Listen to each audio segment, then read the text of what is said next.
lebih ekstrim. Nah, mungkin itu ya teman-teman sekalian. Baik pengantar, saya ada slide, tapi kita di sini lebih enak ngobrol daripada lihat slide. Kita diskusi. Siap-siap ya. Ya, Baik. kita ngobrol lah kalau gitu. Yuk, silakan. Terima kasih. Kita beri aplaus pada calon presiden nomor 1. Sebetulnya ada 6 panelis nih, tapi takut terlalu banyak lah. Mungkin cukup 3 saja ya. Pertama saya memberikan kepada Pak Marten Slamet Susanto. Ini Ketua Hari Pers Nasional. Saya lupa mengatakan tadi Pak bahwa ini merupakan rangkaian Road to HPN kalau bahasa Inggrisnya. Jadi event-event yang kami lakukan untuk menuju puncak Hari Pers Nasional. Waktu Bapak Gubernur juga pernah terjadi di Jakarta waktu COVID. Pernah, mendadak tuan rumah kami. Kita mendadak tuan rumah waktu itu. Ini kembali ke Ancol pada 9 Februari. Silakan Pak Marten. Assalamualaikum warahmatullahi wabarakatuh. Salam. Selamat siang Pak Anies. Tema HPN 2024 adalah mengawal transisi kepemimpinan nasional dan keutuhan bangsa dan merawat keutuhan bangsa.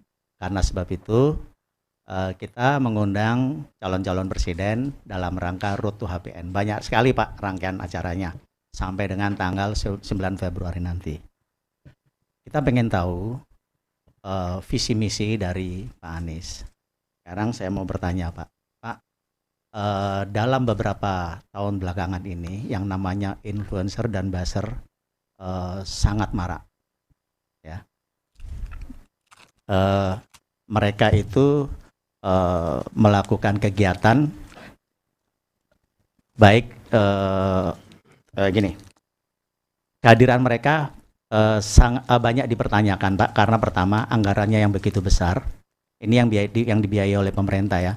Kedua, mereka begitu mendominasi opini publik sehingga menutup ruang diskusi publik. Itu yang bahayanya di situ Pak. Pertanyaan saya, selama Bapak duduk di eksekutif, Bapak pernah nggak menggunakan buzzer dan influencer? Dan kedua, nanti kalau Bapak terpilih menjadi presiden, apakah gaya komunikasi Bapak dengan publik akan tetap menggunakan, berarti sama seperti kemarin Pak enggak? Apakah gitu? Ya akan Bapak menggunakan buzzer atau influencer? Itu Pak, terima kasih Pak. Silakan langsung dulu Pak. Langsung aja nih? Iya. Oke. Kayak tanya jawab skripsi ini Pak. Gini, kalau ini pertanyaan, apakah kemarin pakai buzzer? Kalau pakai buzzer nggak babak belur kayak begini Pak kemarin itu Pak. Kan justru karena kita apa adanya, nggak pakai buzzer, nggak pakai itu semua, maka natural gitu. Dan saya cuma selalu bilang begini, ya Tuhan, ya Allah berikan kami umur panjang sehingga pemutarbalikan kenyataan lewat mesin yang dahsyat ini, pernyataan-pernyataan pemutarbalikan itu mudah-mudahan satu saat akan bisa dijawab dengan kenyataan-kenyataan. Bukan dengan pernyataan lagi gitu, dengan kenyataan. Dan itu kami nggak pakai buzzer ketika bertugas di Jakarta. Jadi kami merasa ke depan juga insya Allah nggak akan dipakai. Menurut saya itu merusak sekali. Dan solusinya menurut kami harus diobrolin sama teman-teman semua, sama mereka yang bergerak di media. Karena di satu sisi kita ingin menjaga kebebasan berekspresi, itu jangan sampai hilang. Di sisi lain kita ingin ada dunia informasi yang tidak diisi dengan post-truth approach, tapi the truth. Itu bahasa sopannya gitu. Ini bohong semua kan itu isinya gitu.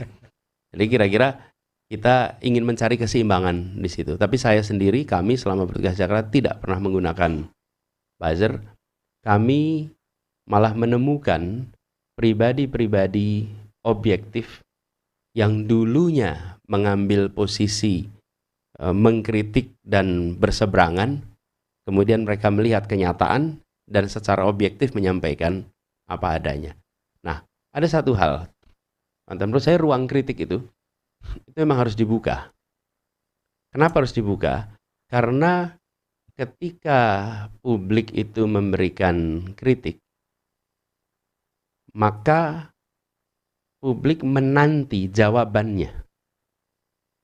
Dan bagi kami yang di pemerintahan, ketika kita terima kritik, maka kita harus membangun argumen lebih banyak untuk menjelaskan. Kita harus mengungkapkan fakta lebih lengkap untuk menjelaskan. Dan siapa yang paling diuntungkan dari dialektika ini? Yang paling diuntungkan adalah publik. Nah, yang kami butuhkan dari media bersedia untuk memberikan ruang pada dua-duanya. Sehingga publik mendapatkan kritiknya, mendapatkan jawabannya, kritiknya lagi, jawabannya lagi, sehingga publik bisa menilai dengan objektif. Tapi kalau ruang itu tertutup, menurut saya akan repot. Dan dalam pandangan kami, media tidak harus netral, tapi harus objektif. Masa mau netral kalau ada penindasan? Nggak mungkin. Masa Anda mau netral? Anda mau netral, ada situasi marginalisasi? Nggak mungkin. Netral itu adalah sikap yang muncul dari assessment objektif. Atau tidak netral itu assessment objektif. Jadi yang menurut kami harus dijaga adalah objektivitasnya. Dan tentu independensi. Tapi netral dan kadang-kadang kita nggak, biasanya di akademik. Ya, di akademik itu seringkali muncul, kami mau netral. Oke? Nah, kami bilang, bagaimana mau netral? Kalau ada penyimpangan. Baik, berikutnya kita beri kesempatan pada Ibu Nuni. Ibu Nu. Wah, ini ada Nuni apa Nini nih, Pak? Jadi confused juga. Pak Ketua, push up dulu Pak Ketua nanti. Silakan Mbak Nino. Oke, terima kasih. Padahal Henry sama-sama dari Kompas loh sama saya. Ya, makasih. Saking lamanya bersama. Makasih Mas Henry. Saya mau nanya aja langsung ke Mas Anies nih. Siap. Ada beberapa sih Mas. Pertama dari penjelasan Mas Anies tadi ya soal nggak ada guideline sampai ke daerah. Terus nanti kalau Mas Anies menjadi presiden akan membuat guideline menjadi KPI di daerah. Tapi kalau saya melihat gitu ya, kalau KPI-nya terlalu detail, apakah itu tidak sama dengan sentralisasi sih Mas? Diatur detail sampai ke daerah, itu satu dari mungkin harus ada penjelasan lebih jelas ya. Terus yang kedua yang terkait dengan tema pertanyaan dari PWI juga, tadi Mas Anies juga sebut soal KPK, saya mau tanya sih, kita mau tahu ya, KPK ini nanti kalau Mas Anies jadi mau diapakan gitu. Apa tuh? KPK. Oh. KPK. Karena kan Mas Anies ada yang minta KPK dibubarin. Oh. Iya kan. Terus kan karena nggak tahu deh, dianggap tidak berguna. Tapi ada juga yang bilang sekarang KPK dilemahkan. Nah, ini kan jadi menarik ya, karena Mas Anies juga kemarin dikejar-kejar lah, berapa kali diperiksakan kita juga tahu gitu. Tapi sekarang yang mengejar-ngejar malah jadi kena masalah gitu. Jadi mudah-mudahan nanti ketika memperbaiki KPK bukan karena balas dendam gitu atau apa. Kira-kira gitu sih Mas. Nggak balas dendam aja begini. Ya, Mas, makasih Mungkin Mas. dua saja dulu ya. Ya, silakan. Begini. Ya, sebenarnya kalau kami melihat Mbak Nino lebih pada Mbak Nino mungkin ingat Sustainable Development Goals. Kita ingat yang disebut sebagai livable city. Itu ada KPI-nya semua. Ya. Nah, itulah yang harus diterjemahkan. Sekarang kalau saya jadi wali kota nih. Saya kan kemarin wali kota. Gimana sih kita harus membuat transportasi umum di kota kami? Nggak ada yang punya transportasi umum se-Indonesia kecuali kota-kota besar dan hitungannya jari. Nggak dibangun. Jadi bukan kemudian semata-mata ukuran-ukuran teknis, tapi garis besar yang harus dicapai.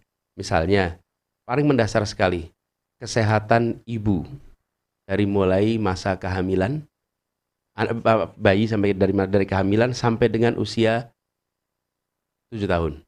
Itu kalau tidak ada ukurannya apa? Misalnya tentang program gizi untuk ibu hamil, gizi untuk anak baru lahir. Itu semua harus ada, semua programnya harus ada. Berapa yang harus mendapatkan, ini semua ada. Jadi kalau sekarang kita menyaksikan situasi di mana banyak stunting, banyak anak-anak yang memiliki kualitas IQ yang terbatas, kemudian otot yang terbatas, itu kan problematikanya munculnya sebetulnya 15-20 tahun yang lalu. Tapi kalau kita nggak sebut itu akan masalah. Jadi kami tidak fokus pada apa yang harus dikerjakan, tapi fokus pada apa yang harus dihasilkan. Karena biasanya kita membuat SOP, KPI, apa yang harus dikerjakan, bukan apa yang harus dihasilkan. Tapi begitu harus dihasilkan, caranya biar tiap wilayah mengerjakan sendiri-sendiri. Dan ini tidak berencana untuk mengambil alih peran otonomi daerah. Justru kita ingin agar otonomi daerah itu tetap jalan. Publik membantu mengawasi, tapi kenyataannya tidak berjalan seperti yang diharapkan. KPK malah seperti saya sampaikan tadi, badan ini masih harus ada. Walaupun sifatnya ad hoc, tapi ini ad hoc untuk bangsa. Nah, usia bangsa ini infinite. Tidak ada batasnya. Ad hoc untuk negara. Kalau ad hoc untuk organisasi, barangkali 6 bulan. Tapi kalau ad hoc untuk bangsa, itu usianya bisa panjang. Jadi kalau kita mengatakan 28 tahun, 27 tahun itu lama, iya. Tapi kalau kita ngomongin tadi 1928 sampai 45 itu 17 tahun. Buat yang ngalami itu panjang sekali. Buat yang hari ini menceritakan 5 menit selesai. Betul kan? Jadi kalau KPK umurnya nanti 40 tahun, ya mungkin bagi kami yang menjalani itu 2-3 generasi. Tapi bagi generasi masa depan, nanti akan ingat dulu pernah ada pemberantasan korupsi usia 40 tahun. Sesudah 40 tahun, kita bisa menggunakan penegakan hukum yang semula. Tapi selama waktu ini, kita masih membutuhkan KPK. Ini yang terutama begini, Mbak. Terutama untuk tindak pencegahan, lalu tindak pidana korupsi yang disebabkan oleh keserakahan. Ini yang menurut saya mendasar. Ada tindak pidana korupsi karena kebutuhan. Itu biasanya nilainya tidak besar. Tapi yang karena keserakahan, ini yang angkanya fantastis. Dan di dalam konteks ini, kami melihat penting sekali untuk mensegerakan penuntasan undang-undang perampasan aset. Pemiskinan itu paling ditakuti oleh koruptor. Selama kita tidak punya instrumen untuk memiskinkan koruptor, bayangkan ngambil sekian ratus miliar, dihukum 10 tahun, 15 tahun. Setelah pulang, masih ada nggak tuh yang diambil? Nah itu kalau masih ada, itu kan seperti ngitung kerja aja 10 tahun, dapatnya uang segitu. Dengan kerjanya berdiam diri di dalam sel gitu.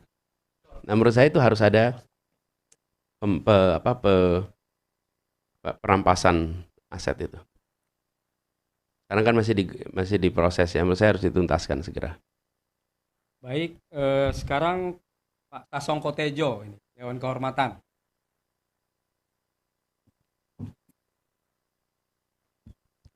Pak Anies, ada dua hal yang mungkin singkat saja karena banyak yang ingin bertanya. Yang pertama, ya kita biasa dulu mendengar joke di masa Orde Baru bahwa pemilu yang paling cepat itu di Indonesia, di seluruh dunia. Karena belum mulai, sudah tahu hasilnya. Belum dilaksanakan coblosan. Isu-isu kemudian reformasi, lalu isu ini kemudian bergulir kembali dengan berbagai peringatan tentang kecurangan. Masif sekali itu. Nah, saya ingin bertanya juga kepada salah satu calon, dalam hal ini adalah Pak Anies, calon presiden. Di sisa waktu ini apa yang bisa diperbuat, Pak, kira-kira untuk mencegah kecurangan itu terjadi? Atau katakanlah seperti yang tadi, zaman Orde Baru itu belum dimulai, sudah ada pemenangnya. Apa yang bisa dilakukan? Mungkin ada beberapa... Apa ada tanda-tanda begitu? Ini saya balik, Pak. Bapak juga menyatakan saya banyak seperti itu. Satu, Pak, ya.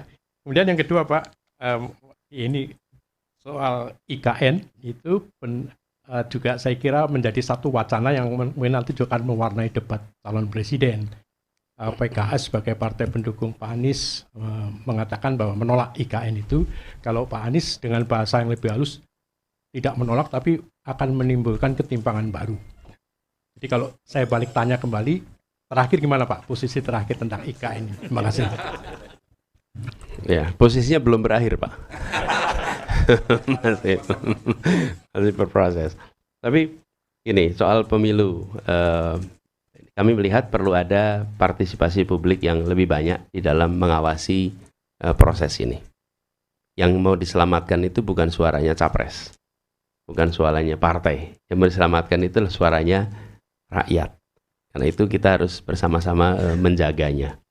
Jadi kalau saya boleh mengundang kepada masyarakat sipil, kepada organisasi-organisasi yang memiliki jaringan di masyarakat yang luas, itu untuk membentuk relawan pengawas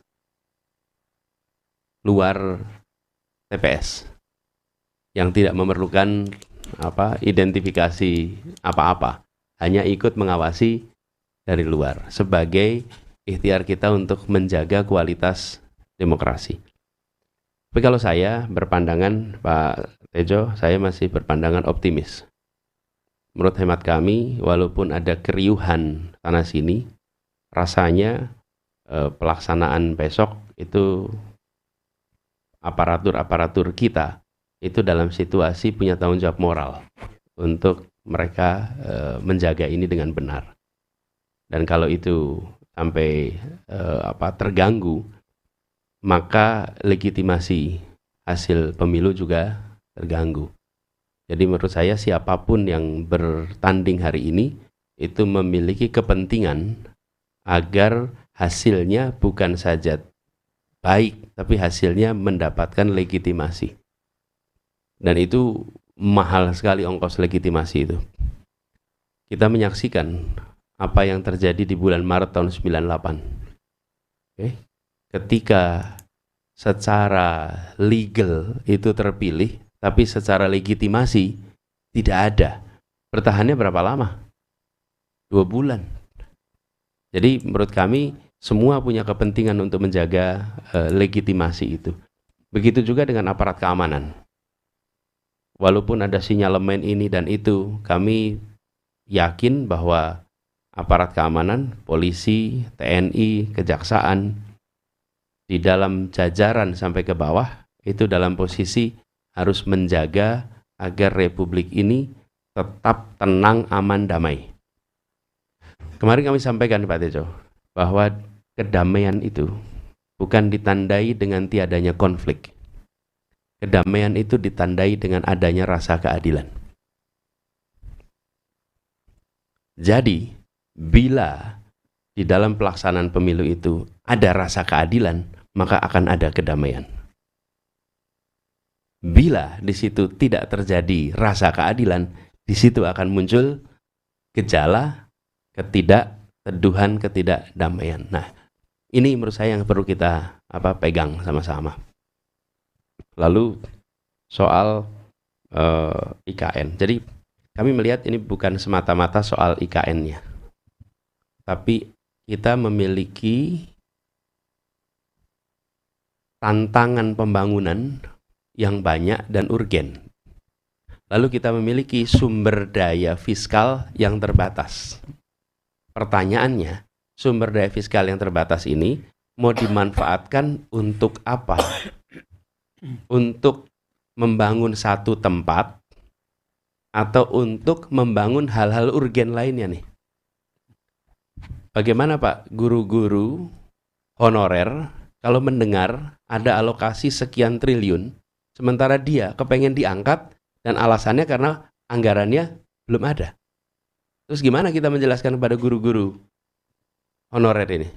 Lalu kita bilang kami ingin kualitas manusia yang lebih baik. Loh, kalau kita ingin kualitas manusia yang lebih baik, ya gurunya dibenerin. Gimana guru bisa konsentrasi ngajar ketika gajinya hanya cukup untuk 10 hari? Ketika gajinya cukup untuk 15 hari. Jadi ini bukan soal menolak IKN, tidak setuju IKN. Ini kita sedang punya anggaran yang terbatas. Anggaran terbatas ini mau diapakan? Menurut hemat kami, ada persoalan-persoalan urgen yang harus diselesaikan. Jadi undang-undang IKN itu sudah diterbitkan, sudah mau dilaksanakan. Nah sekarang kita punya fiskal terbatas. Mana dulu nih yang mau dikerjain? Ada skala prioritas. Ada unsur prioritas secara urusan dan prioritas secara waktu. Kita menyebutnya dengan istilah important and urgent. Nah, important and urgent harus diselesaikan. Tapi kalau important not urgent, ini bisa dikerjakan nanti. Kira-kira gitu Pak Tejo. Baik, Pak Anies, ini tadi kami memang membatasi, jadi sekarang kita ke PW provinsi. Ini ada 38 provinsi. Cuma kami memang terpaksa memilih nanti mungkin hanya 3 atau 4. Yang pertama dari Jawa Tengah, ini Mas Amir Mahmud. Ya, silakan Mas Amir. Oh, pas nih Jawa Tengah ya. Silakan. Suaranya belum masuk, Mbak. Ya, tes. Oke. Ya. Masuk ya Bang Idri ya, suara ya? Masuk. Oke. Ya, Pak Anies. Siang ini suasana yang saya rasakan ini serasa bersambung dengan tahun 2012 yang lalu. Ketika Pak Anies menjadi salah satu narasumber di dalam sekolah jurnalistik Semarang di PWI Jawa Tengah di Semarang. Luar biasa karena yang saya tangkap adalah konsistensi pemikiran tentang dunia pers, tentang dunia media, terutama yang terkait dengan bagaimana seharusnya media itu menjadi pemersatu.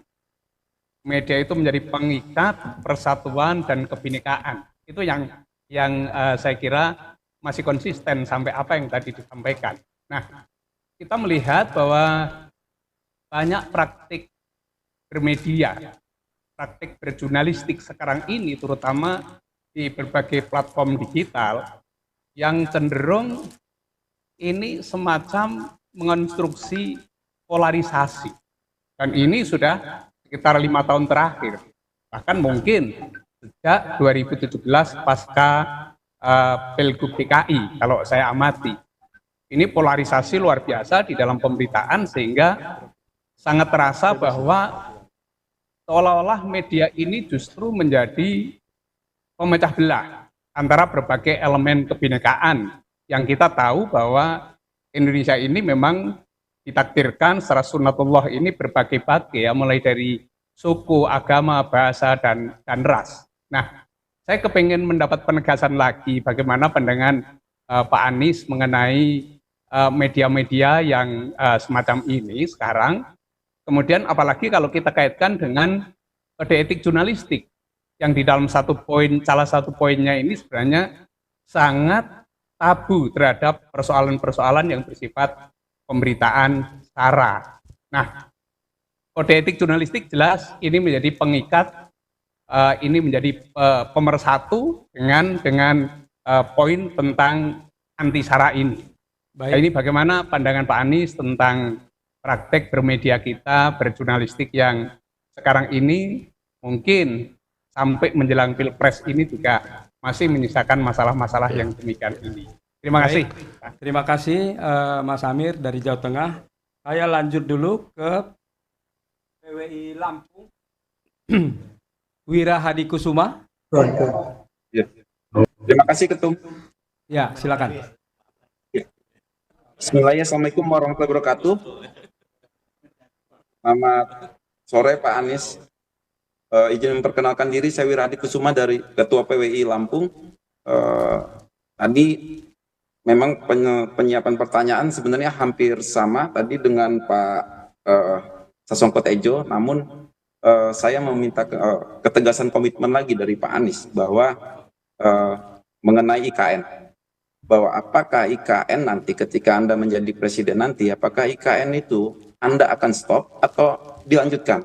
Dan ketika IKN itu sendiri kan sudah berbentuk undang-undang dan partai dari Caimin, PKB itu menyetujui adanya IKN tersebut. Saya khawatir Pak Anies sebelum 1 bulan ada perceraian ketika Anda berdua jadi presiden dan wakil presiden. Karena ada beberapa yang memang sikap dari PKB juga sudah menyatakan beberapa kali berbeda dengan apa yang disampaikan oleh Pak Anies. Seperti mungkin Pak Anies juga tidak setuju jabatan gubernur itu dihapuskan. Sementara Caimin mewacanakan itu berkali-kali di media bahwa ketika menjabat akan menghapus jabatan gubernur di beberapa di seluruh Indonesia. Nah, karena berbeda pendapat itu, khawatirnya ada contoh-contoh di daerah Pak Anies, kalau di daerah itu gubernur, wakil gubernur kadang tidak akur. Wali kota dan wakil wali kota nggak akur, bupati dan wakil bupati nggak akur. Saya berharap ketika Anda berdua nanti jadi presiden tetap akur-akur saja, kan? Tapi seperti, nah, yang Cukup, kedua, saya kira cukup dulu ya, karena ini ada satu beberapa komitmen teman yang Pak Anies bertanya. terhadap Lampung, Pak. Komitmen Pak Anies terhadap Lampung. Lampung adalah penduduk terbesar kedua setelah Sumatera Utara. Ada 6.500.000 DPT, 10 juta penduduknya, dan Lampung adalah 40% sembakonya DKI itu disuplai dari Lampung. Nah, bagaimana Anda nanti menyikapi Lampung sendiri? Seperti apa untuk pembangunan Lampung? Seperti itu Pak Anies. Terima kasih. Baik, berikutnya dari PWI Kalimantan Utara, Niki. Sudah siap? Baik, kalau tidak dari Papua Selatan, Lambert. Ada? Papua Barat Hans. Daya ada. Dari Papua, Hans ada? Papua Barat Daya ada. Silakan Hans. KPWI, Pak. Ganti Aceh, Pak. Ganti Aceh. Ada, Papua ada. Silakan Papua. Ya, selamat sore Pak Ketum dan Pak Capres. Saya hanya bilang begini, kalau Indonesia itu diibaratkan pesawatnya itu jatuh, saya mau tanya Pak Capres, kalau pesawat jatuh yang dicari apa? Apanya yang dicari duluan? Kotak hitam lah, ya. Black box kan? Kotak hitam. Ya, saya ini sudah bersama rakyat Papua kotak hitam, black box. Indonesia tanpa Papua itu tidak ada. Ya. Karena Papua itu black box, Pak Capres. Pertanyaan saya itu, Pak Capres, untuk Papua itu penyelesaian konflik di Papua itu gimana? Karena dari semua presiden, satu-satunya presiden yang mampu menyelesaikan Papua sampai hari ini itu hanya Gus Dur. Lain dari itu belum ada punya komitmen dan punya cara yang terbaik untuk rakyat Papua menyelesaikan konflik. Itu yang pertama. Yang kedua, pertanyaan saya terkait tadi teman dari Jakarta tadi soal KPK ini. Kami di Papua ada semacam apa dengan KPK itu? Salah satu contoh, mantan gubernur Papua itu sakit, ditahan dalam keadaan sulit, tapi tidak diberikan kesempatan untuk berobat dan lain sebagainya. Kepercayaan, trust terhadap negara ini termasuk trust terhadap penegakan hukum lewat KPK itu sangat-sangat mengecewakan. Oleh karena itu pertanyaan saya, apakah setelah Bapak jadi ada perubahan di KPK atau seperti yang saat ini tetap saja KPK itu menjadi, kalau menurut kami KPK itu menjadi alat dari kekuasaan. Terima kasih Pak. Baik, saya kira 3 saja karena waktunya. Silakan Pak Anies. Ya. Ya cuman begini Pak, black box itu baru penting ketika pesawatnya jatuh Pak. Nah, kita berdoa jangan sampai jatuh Pak gitu. Jadi, kalau pesawatnya nggak jatuh itu black box nggak dicari Pak gitu. Makanya Papua jangan black box Pak gitu. Akhirnya pada saat kita terbang terus nggak dilihatin coba. Jadi mungkin Papua nanti harus dapat kursi di depan, nah gitu. Biar kalau ada penyajian termasuk yang paling awal dapatnya gitu. Oke, saya mulai juga dari Pak Amir Mahmud. Ini kok kebetulan ya, nama menteri, nama wakil presiden gitu. Praktek bermedia. Nah ini sebenarnya juga sesuatu yang kita harus jaga sama-sama. Kita menyadari bahwa di dalam masyarakat itu ada situasi di mana muncul polarisasi. Ini fakta. Ketika sekarang ada 3 pasang calon presiden, maka ada polarisasi 3 polar. 3 polar. Nah, 3 polar ini akan terjadi pada masa kampanye sampai masa pemilihan selesai. Nah, saya membayangkan ini seperti sebuah balon, Pak. Balon itu muncul menjadi 3 sudut gitu. Tapi setelah selesai pemilu, balon itu harus kembali bulat lagi. Polarisasinya selesai. Tapi pada masa kampanye ada pendukung A, pendukung B, pendukung C, itu normal. Tapi polarisasinya lalu kembali lagi. Nah, kita seringkali kalau ada polarisasi buru-buru menyimpulkan ada perpecahan. Menurut saya urutannya itu enggak. Paling awal polarisasi, didiamkan terus jadi friksi. Didiamkan terus jadi konflik. Didiamkan terus baru pecah. Pecah itu fase keempat, sesudah friksi dan konflik. Nah, tugas kita semua menjaga polarisasi jangan jadi friksi. Friksi, kalau ada friksi harus diatur, jangan sampai jadi konflik. Ketika konflik jangan sampai jadi pecah. Nah, tapi jangan buru-buru kalau ada polarisasi berarti ada perpecahan. Dan dalam situasi pemilu itu polarisasi sesuatu yang normal, tetapi cepat kembali. Bahkan polarisasi itu bisa terjadi untuk isu yang tidak ada hubungannya dengan suku, etnik, agama. Bapak-bapak Ibu ingat polarisasi luar biasa hebat di Inggris. Isunya Brexit. Brexit itu nggak ada isu apa-apa kecuali policy. Mau ikut EU atau keluar EU. Tapi polarisasinya kerasnya luar biasa. Tapi begitu diputuskan, ya sudah selesai. Walaupun sekarang penyesalannya luar biasa di sana itu. Kenapa penyesalan terjadi? Justru karena anak-anak muda tidak mengikut dalam pemilihan. Karena itu pesan buat anak muda hari ini. Pesan buat anak muda hari ini. Karena kalau anak muda tidak partisipasi, nantinya keputusan justru dibuat bukan oleh para pemilik masa depan, tapi pemilik masa lalu yang menentukan. Kan di Inggris orang tua yang pada ikut pemilu. Nah, lalu bagaimana kaitannya dengan soal ini, Pak, tadi? Praktek bermedia terhadap adanya polarisasi itu. Menurut kami, jangan sampai media menjadi feeder. Kenapa? Tadi contohnya soal buzzer. Buzzer itu membuat polarisasi itu menguat. Dan buzzer itu mempolarisasi. Nah, pertanyaannya, apakah media mau feeding pada buzzer? Dia bisa menjadi feeding, terutama online. Nah, ini saya cerita sedikit nih. Ada seorang pemret yang ngobrol dengan saya, terus cerita, Mas, ini banyak berita-berita soal Anda yang judulnya itu provokatif, menyudutkan. Kenapa? Karena media kami ini harus berkompetisi di dalam mendapatkan viewer. Berita politik itu bukan berita yang paling banyak pembacanya. Yang lebih banyak itu sports, entertainment. Politik itu sudah pembacanya sedikit. Kalau pembaca sedikit, judulnya tidak menyudutkan atau provokatif, maka tidak dibaca.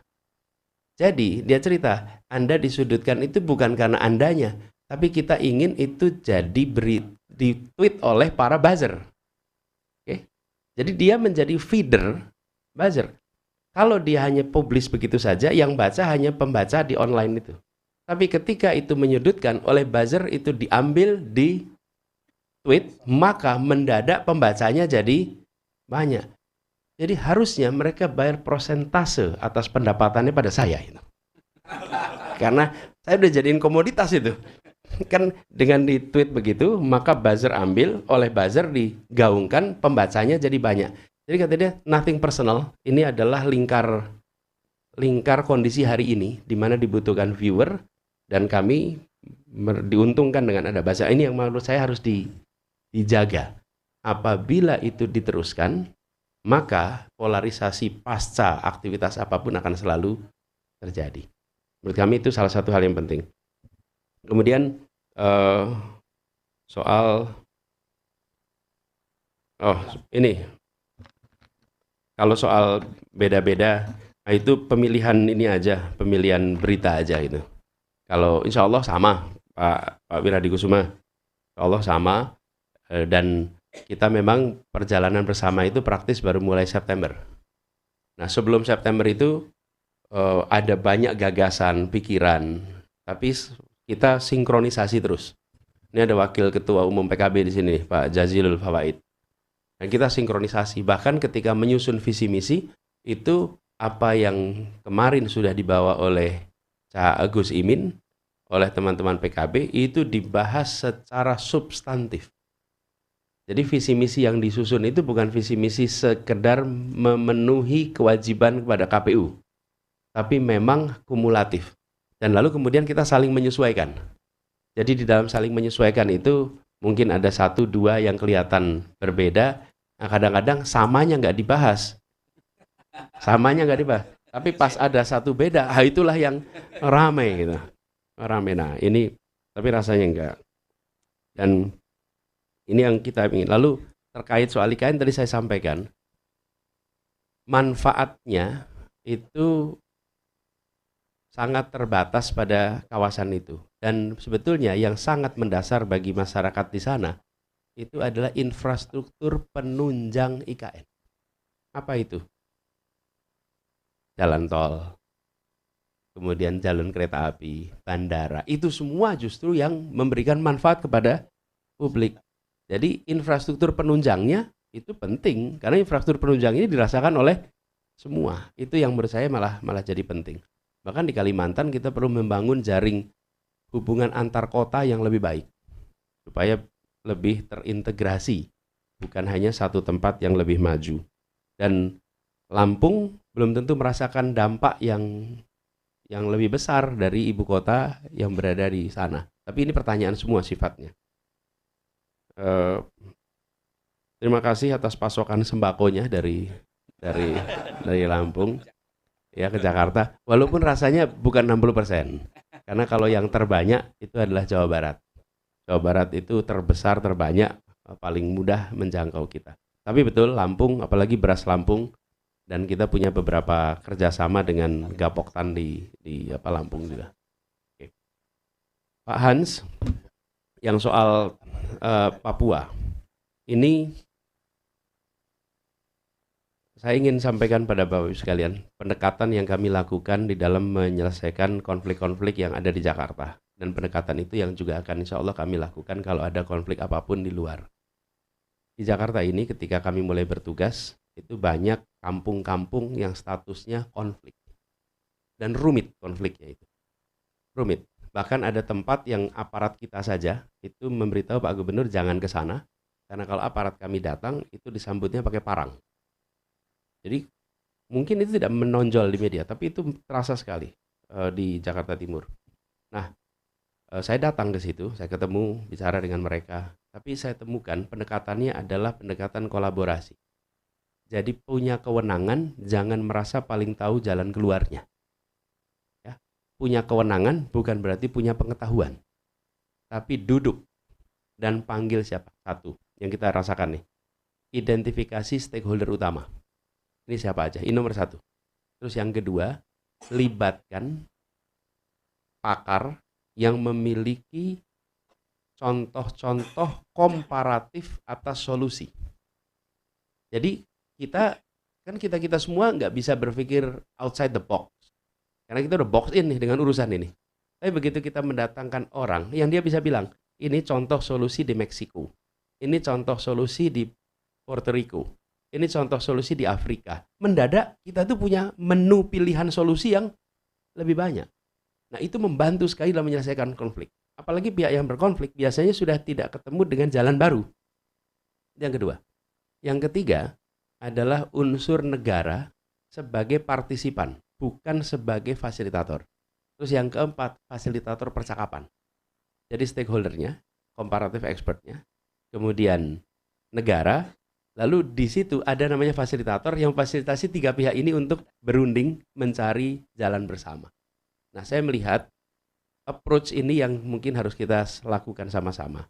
Sehingga kita akan bisa muncul dengan solusi-solusi yang sesuai dengan kebutuhan yang ada di sana.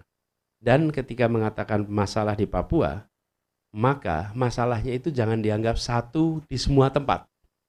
Papua pegunungan punya tantangan yang berbeda dengan Papua pesisir.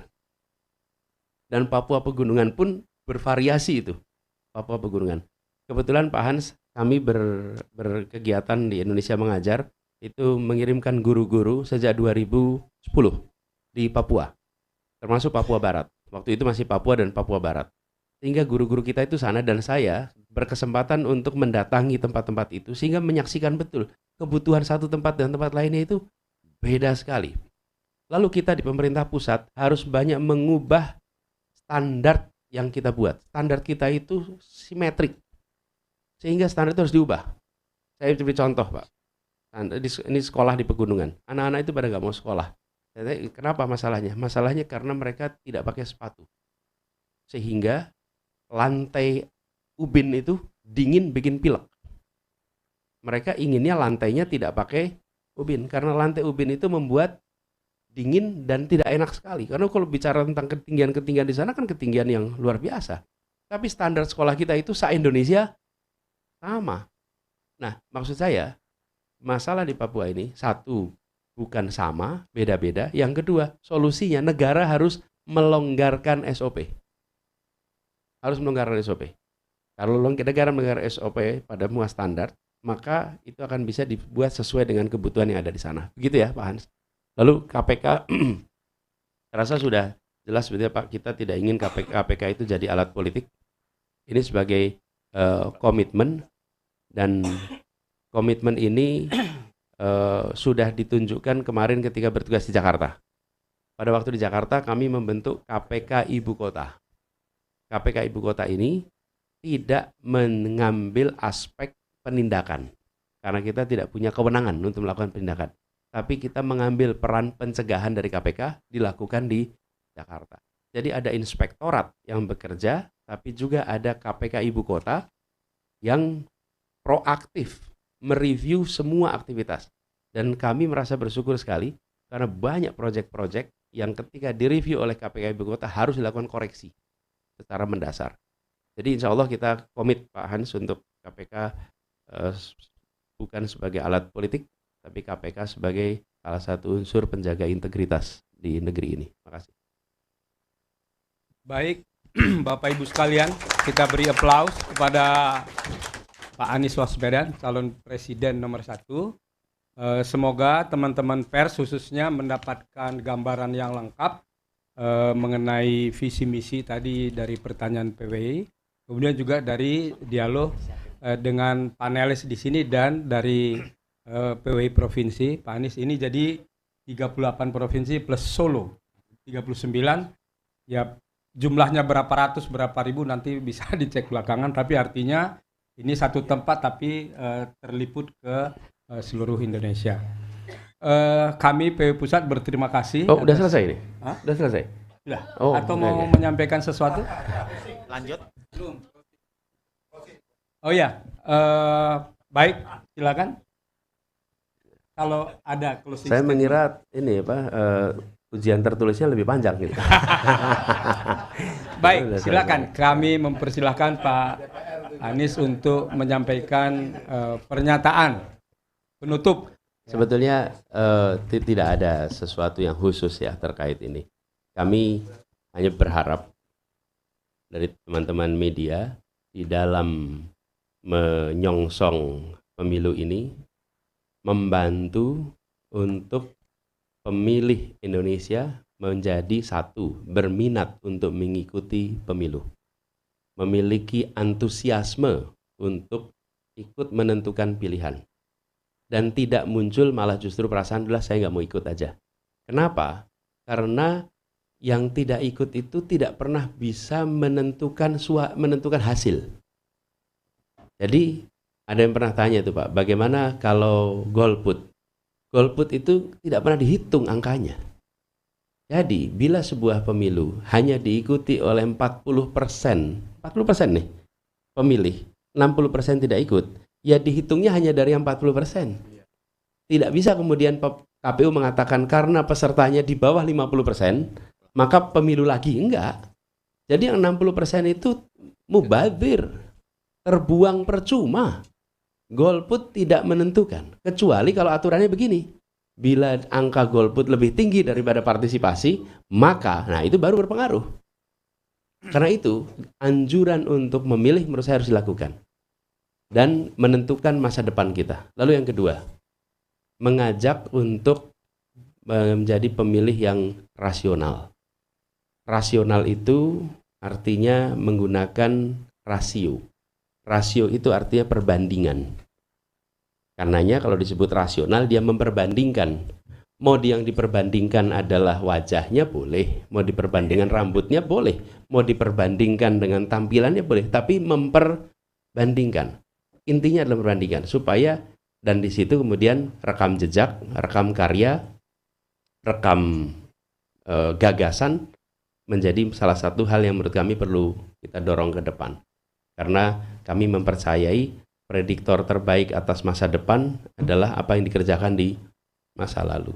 Nah, kemudian yang berikutnya kami ingin sampaikan pada semua komitmen pada teman-teman media bahwa di dalam kami menjalani proses pemilu ini, kampanye, dan juga bila Tuhan mentakdirkan, maka kewenangan yang digunakan adalah kewenangan yang ingin menjaga agar demokrasi kita menjadi demokrasi yang terkonsolidasi, dan salah satu pilar utamanya adalah kebebasan pers menjadi salah satu pilar utamanya. Dan ini bukan sesuatu yang kami ungkapkan hari ini saja. Saya termasuk waktu aktif di mahasiswa yang ikut terus-menerus memprotes kalau ada pemberedelan. Jadi ketika ada pemberedelan di Jakarta, kami di Jogja itu ikut protes, ikut. Jadi ini bukan sesuatu yang baru sekarang kita omongin karena kita sedang berada dalam posisi pencalonan, bukan. Ini adalah value yang kami yakini.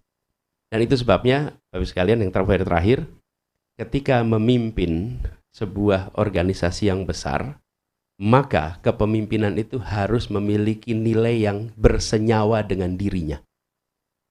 Kalau nilai itu tidak bersenyawa dengan dirinya, maka dia diungkapkan sebagai artikulasi kosmetik untuk pemenangan. Tapi bukan sebagai nilai yang diyakini dan dijalankan. Oke? Ini saya ulang. Ketika nilai itu menempel dan bersenyawa dengan dirinya, senyawa. Kalau senyawa itu, maka dia akan muncul dalam instingnya. Itu senyawa. Dia akan muncul dalam ungkapan-ungkapan spontannya. Yang ungkapan spontan muncul adalah nilai yang senyawa dengan dirinya. Nah, menurut saya, kita membutuhkan hari ini kepemimpinan yang memegang nilai sehingga dia menjadi driver di dalam pengambilan keputusan, apapun keputusan yang diambil, apapun masalah yang dihadapi. Kenapa saya sampaikan ini? Ini reflektif atas perjalanan saya di Jakarta kemarin. Bila saya memimpin 20 orang, maka saya akan menugasi setiap orang tugas satu-satu. Si A tugasnya ini, si B tugasnya ini, si C tugasnya ini, satu-satu. Karena saya memimpin 20 orang. Ketika saya memimpin 250 orang, maka saya membangun struktur organisasi, saya membangun SOP, saya membangun target-target, lalu organisasi ini dijalankan. Tapi ketika saya memimpin 200.000 orang, itu di Jakarta kemarin, saya merasakan yang dibutuhkan bukan hanya itu. Karena kan 200.000 orang, saya tidak bisa ngasih tugas satu-satu. Saya tidak bisa mengandalkan struktur organisasi. Saya harus memberikan ideologi dan nilai yang menjadi pegangan bagi siapapun yang memimpin 200 orang. Yang kemudian itu menjadi pegangan siapapun yang memimpin 20 orang. Ideologi dan nilai itu menjadi pembeda. Dan makin luas skalanya, makin dia berbasis pada nilai. Karena itulah mengapa nilai ini menjadi penting. Dan menurut hemat kami, dalam sebuah demokrasi, ketika nilai-nilai dasar dalam berdemokrasi itu tidak senyawa, maka disitulah pernyataan power tend to corrupt and absolute power corrupt absolutely. Itu salah satu persyaratannya adalah tidak memegang nilai dasar demokrasi yang senyawa dengan dirinya. Dan ujian tentang senyawa itu bukan lewat pernyataan, bukan lewat statement di kampanye, tapi ujiannya lewat rekam jejak ketika memimpin di posisi apapun juga. Terima kasih. Assalamualaikum warahmatullahi wabarakatuh. Baik, sekali lagi terima kasih Pak Anies untuk kehadirannya di acara kami ini. Semoga bermanfaat juga untuk kampanye Pak Anies nanti, dan terutama bagi media untuk mendapat